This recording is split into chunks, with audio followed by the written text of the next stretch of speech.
Hey, Fit Lovers. Hey, Fit Lovers. Welcome to episode 3, Garage Talk. And today we're going to be talking about why you should keep your family out of your business. This is Garage Talk.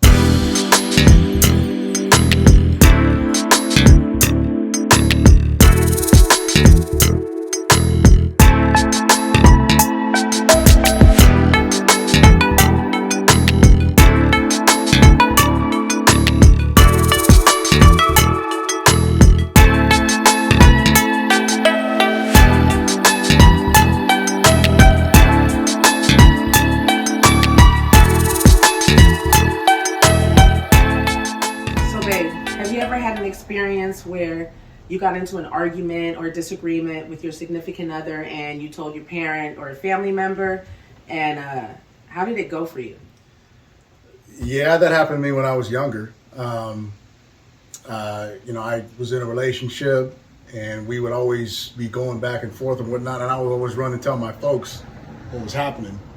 And pretty soon they just started to not like this person very much. Absolutely. And so it was just a temporary thing. I didn't want to just stop seeing this person altogether. I wanted to still be with her, but I was always making the mistake of going back and telling my loved ones and my family, about things that would happen between us, and it caused them to think very negatively about her. Yep, I feel that.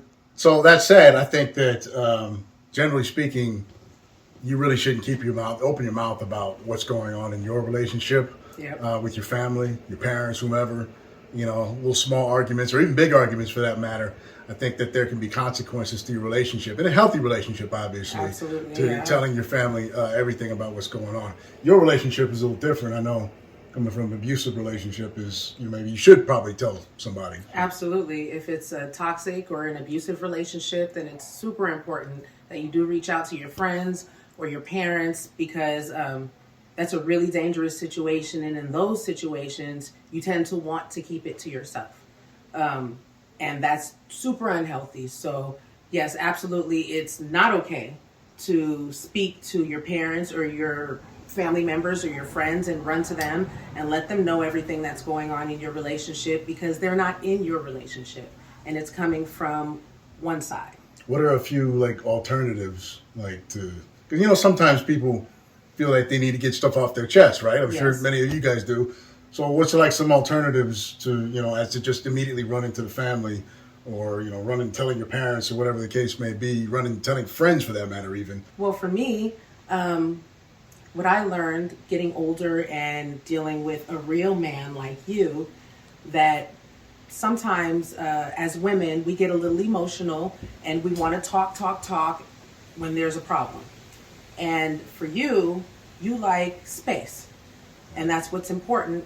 After this argument, you have to give your significant other maybe a little space. How do you feel? Yeah, I think that, you have to be able to understand each other's dynamic. Yeah, if it's a heated argument or something like that, immediately afterwards, I don't want to be around anybody. I just kind of want to be quiet. Just don't bother me for a second.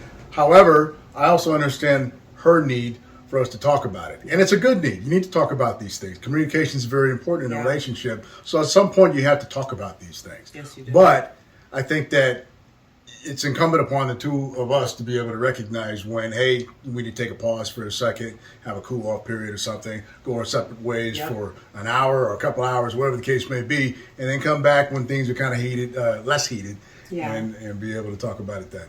Absolutely. Yeah. One of the things that I like to do is journal. I like to do journaling. I like to write how I feel after there's a problem and get it off my chest that way, as opposed to telling everybody else my business. What about you?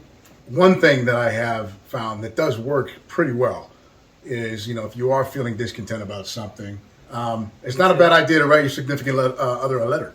Yeah. Because you can get out everything that you need to that's on your chest down on paper. Without a response. Well, that's part of it, but I think sometimes you also find, if there's any ways that you're being unreasonable about the situation, it's all going to be down on paper. It's all there in front of you for you to be able to read. So you can be like, okay, look, I was being unreasonable here or there, whatever. Or maybe you're not being unreasonable at all, and it's like she said, you just need to give somebody what you feel on paper, because once they read it, there's no arguing. They have to just read it. They can't argue with the letter. You know, they didn't come back to you after the fact and argue, but still, at least you gave your point of view, you gave your perspective, and there you have it. I love that, Big. I really do. Me too. That's like a smart idea. It's just like It journaling, is. but sending it to somebody else, right? Yeah, That's exactly. why I married you. So every relationship has issues. We have our fair share of issues. Yeah, but very little. Yeah, very little. But I also appreciate the fact that we don't have to worry about the other going and speaking negatively to anyone, including our families. Yeah. You know, I think that has built up a lot of trust between the two of us. Yes, it has. Absolutely. And I'm so happy that we have a relationship like this. This is like amazing for me because I've never experienced this before. It's always been kind of dramatic because everybody ran to everybody and told everybody's business. So I appreciate you so much, baby. And I hope these tips that we gave you, you'll use. You'll actually put in the work and look out for your partner, your significant other, because they're the ones that have your back. And this is a relationship, right? Yeah, It's a I mean, I'm two-way just street. this is not being told just come from a sitting on a pedestal, holier than thou type of thing. These are things that we actually put into practice every single day. Yep. And I'm not going to say it's easy all the time. Sometimes it's hard because you might be feeling some kind of way and you don't feel like doing certain things. But there are definitely things that you can do in your relationship to help move it along in a healthy and progressive manner. Yep. So anyway, hope you like this video today. If you like this video, please like and subscribe. Don't forget to turn your notifications on so you'll be notified as soon as we release a new video. Thanks for lovers. Peace. Thanks.